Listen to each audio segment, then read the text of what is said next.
Good morning. So it's a bright and super sunny Tuesday, and I'm actually heading to Mumbai tomorrow. It's quite a last minute trip, but obviously, when I'm in Goa and I'm heading to Mumbai, just before that, I do need to make a stop at Margao.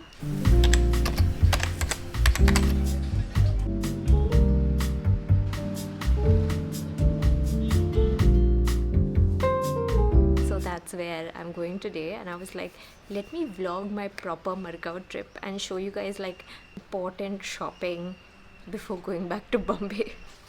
Don't forget your sun protection, and also empty tote bags so that I can bring home my shopping. When it comes to my Goa vlogs, some of y'all are maybe relatively new here, but I also acknowledge that many of y'all have been here for such a long time. Back when I still lived in Mumbai and used to occasionally vlog from my visits to my ancestral home in Goa. And even then, I used to do regular Margao vlogs. And though my current home is nowhere close to my ancestral home, I still have to visit Margao when I need to shop, because Margao is like the main city in South Goa. And this doesn't include like the far south places like Kankona, but if you're talking Salset and you live in one of these 11 towns or 35 villages, when you really need to get your supplies, you go into Margao. Living anywhere in Goa without having your own personal vehicle is challenging but not impossible. I've navigated this space now for a little over a year successfully. So while the buses between the cities are run by the state, most of the buses from the villages to your local city are privately run. Thankfully, unlike rickshaws and taxis, they're quite affordable, and I paid just 20 rupees for the journey. However, since the bus routes are very limited, they tend to take like really long ways because they'll snake around your entire village instead of going through a straight path. So even once I get on the bus, the journey usually takes about an hour. But it's fun because I like looking out, I like seeing the familiar sights, something very entertaining, visually stimulating, and also comforting. Like I like going on this really long bridge over the railways, and that kind of signals that you're entering into the city, of course. While there aren't really set official bus stops, there are kind of spots that are sort of understood to be bus stops. And then the beauty of the buses being privately run is that you can usually board and alight at random places also, as long as they are along the route.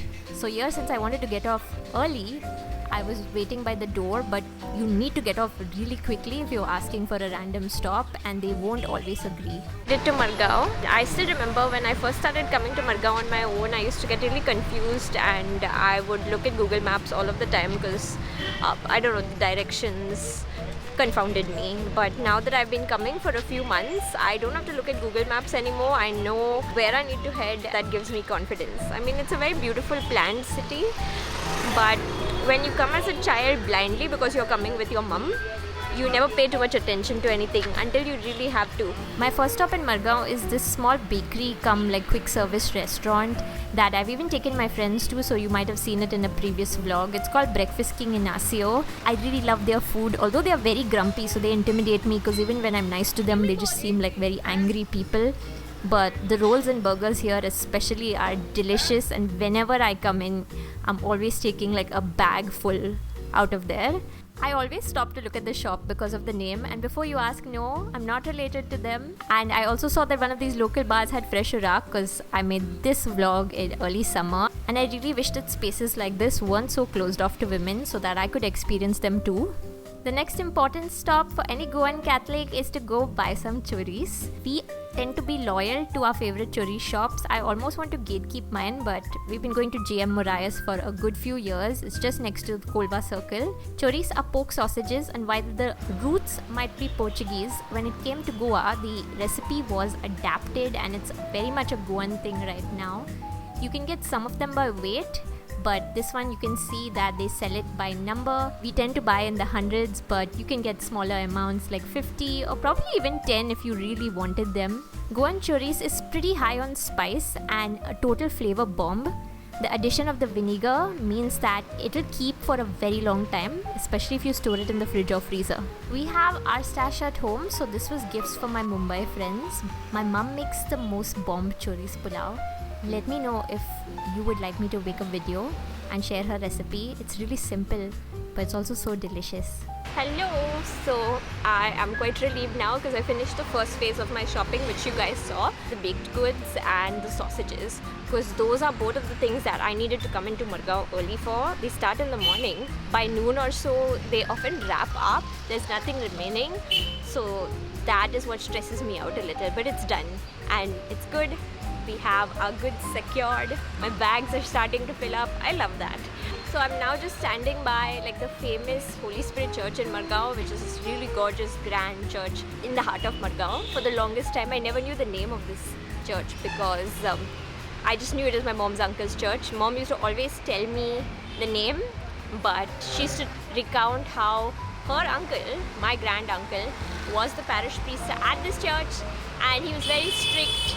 So she used to be terrified of him. I never got to meet him, but for me, his memory lives on whenever I see this church. And I like this spot because Margao is a bustling, hectic city, especially during the daytime. And believe it or not, this is actually a quiet corner inside the city where there's a little bit of traffic passing, but there usually aren't many people. And I like coming here. There's a little glimpse of the church at the end of the ground. It is a large ground, but my wide-angle lens is making it look further than it is. I had a nice little stop here and I realized I forgot to carry water, which was stupid of me. Should definitely carry water, at least during the season, but maybe I'll use that as an excuse to get limbu soda. Now I'm going to like the heart of Margao, to the new market. So the inside part, and I'm trying a new way because my mom told me that it's much shorter than the way I've been taking usually. I took that new route that my mum suggested and it really did cut down my walking time by so much. And while I was cutting through that park in the middle of Margao, I saw this lady selling really nice quality fruits, so I picked up yelaki bananas. I was heading into the new market in Margao with just one place in mind, and that was Zante's cashew nuts.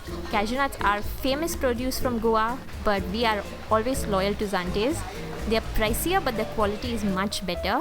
Plain cashew nuts, we get the drum roasted ones, and then these flavored ones like pepper are really great for like a little snack or chakna. I impulsively picked up this little packet of brinjal pickle because I like pickle and I thought it was quite affordable, but my mum thought 35 rupees for such a small quantity was a little bit too expensive. So maybe you should leave a comment and let me know what you think about this. And that was it. That was my Margao shopping done because I was just mainly taking gifts for friends and family, and it's basically just choris and cashew nuts. These are our go-to gifts. When I came here as a child to Margao, I used to not love coming into the city. I used to find it very hectic, but my mum would always get me a limbu soda as a treat. And since I finished my shopping, I decided to treat myself. It's really just so refreshing. I usually get it mixed with a little bit of salt and sugar. I also ended up having this random conversation with another patron where he thought that I was either a reporter or a tourist, and I had to explain to him, no, I'm just a YouTuber and I actually live here. And then it was time to get my bus to head home, and I got very lucky because I was walking towards the boarding point and I got the bus that I needed on the way. So that is just the sweetest feeling. But conversely, the worst feeling is when you're heading to the bus stop and you see the bus that you need speeding away without you, and you're like, no, wait for me, but it's too late, the bus is gone. Anyway, I hope you guys enjoyed this vlog, and I will see y'all in my next one.